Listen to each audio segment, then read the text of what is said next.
जरा ये घर देखिए और देखकर अंदाजा लगाइए कि कहां से और कैसे इस घर के मुखिया ने 5 लाख रुपए दिए होंगे।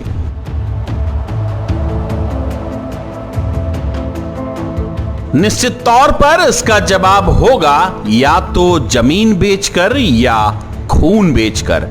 इस शख्स ने खून और जमीन दोनों बेचकर अपने बेटे के सुनहरे भविष्य के लिए यानी रेलवे में नौकरी लगवाने के लिए 5 लाख रुपए दिए। पर गांव के इस भोले भाले लोग को ये कहां पता था कि रेलवे में नौकरी पैसों से नहीं मिलती, पर कुछ लोग रेलवे में नौकरी दिलाने का सपना बेचकर ऐसे ही लोगों को ठगी का शिकार बनाते हैं जिन्हें देश और दुनिया की चालाकी नहीं आती। ऐसा ही कुछ हुआ आजमनगर प्रखंड के कालीबाड़ी गांव के रहने वाले सुदामा विश्वास के साथ, जिन्हें रेलवे में नौकरी दिलाने का झांसा देकर 5 लाख रुपए रेलवे के ही एक कर्मचारी ने ठग लिया। आरोप है कि आजमनगर स्टेशन रोड में गैंगमैन पद पर कार्यरत राजेश यादव नामक व्यक्ति ने रेलवे में नौकरी दिलाने का झांसा देकर सुदामा विश्वास से 5 लाख रुपए ठग लिए और जब नौकरी दिलाने की बारी आई तो वो तरह तरह के बहाने बनाने लगा और नौकरी दिलाने के एवज में दिए गए पैसे जब पीड़ित ने मांगा तो पैसे लौटाने तक को वो तैयार नहीं है। लिहाजा सुदामा विश्वास ने इसकी लिखित शिकायत आजमनगर थाने में की है, जिसमें गैंगमैन सहित रेलवे के कई अधिकारियों के नाम भी शामिल हैं। राजेश यादव के साथ हमसे लेन देन हुआ रेलवे का नौकरी के विषय में। राजेश यादव ने हमसे पैसा लिया, 5 साल भर 5 लाख से अधिक पैसा ले चुका।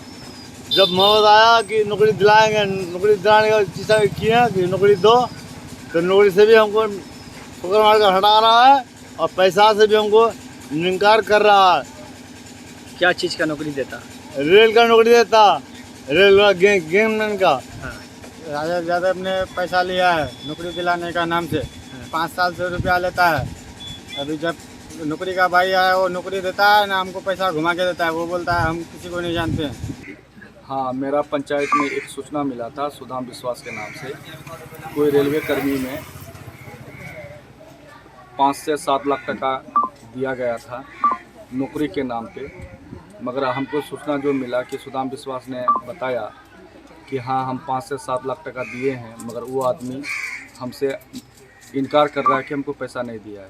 तो सुदाम विश्वास ने थाना में आवेदन दिया है और आवेदन में जिक्र है कि कोई रेलवे डिपार्टमेंट का आदमी 7 से 8 लाख टका ठगा है।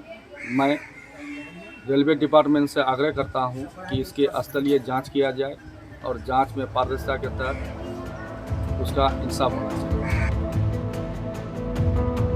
ठगी के शिकार हुए सुदामा विश्वास के पास कई ऑडियो क्लिप हैं जिसमें ठगी करने वाला गैंगमैन राजेश यादव से हुई बातचीत रिकॉर्ड है, जिसमें इस ठगी में कई अधिकारियों की संलिप्तता खुद गैंगमैन राजेश यादव बोलते नजर आ रहा है।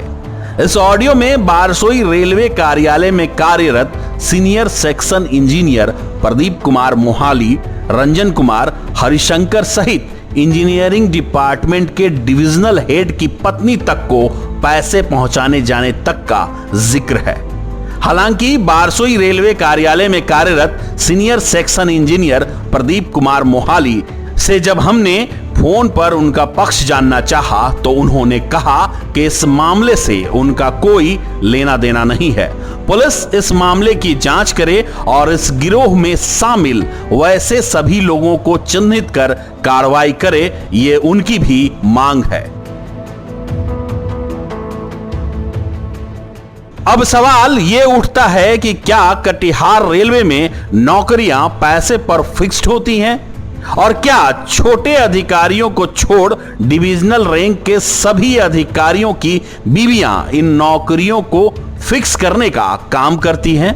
ये सवाल हम नहीं उठा रहे, ये सवाल खुद ठगी करने वाला अपने ऑडियो के जरिए कटिहार डिविजनल रैंक के सभी अधिकारियों पर खड़ा कर रहा है। वरना बताइए तो अधिकारियों से भरे पड़े कटिहार रेलवे डिवीजन में किसी ने भी इस मामले में अब तक कोई संज्ञान क्यों नहीं लिया? क्या इन अधिकारियों के संरक्षण में नौकरी दिलाने के नाम पर ठगी का गोरख धंधा कटिहार में चल रहा है? सवाल बड़े हैं और इन सवालों का जवाब निश्चित तौर पर रेलवे के बड़े अधिकारियों को देना चाहिए, क्योंकि सवाल इस गरीब से 5 लाख रुपए ठगी का है और हम तब तक सवाल पूछते रहेंगे जब तक इस मजलूम को न्याय नहीं मिल जाता।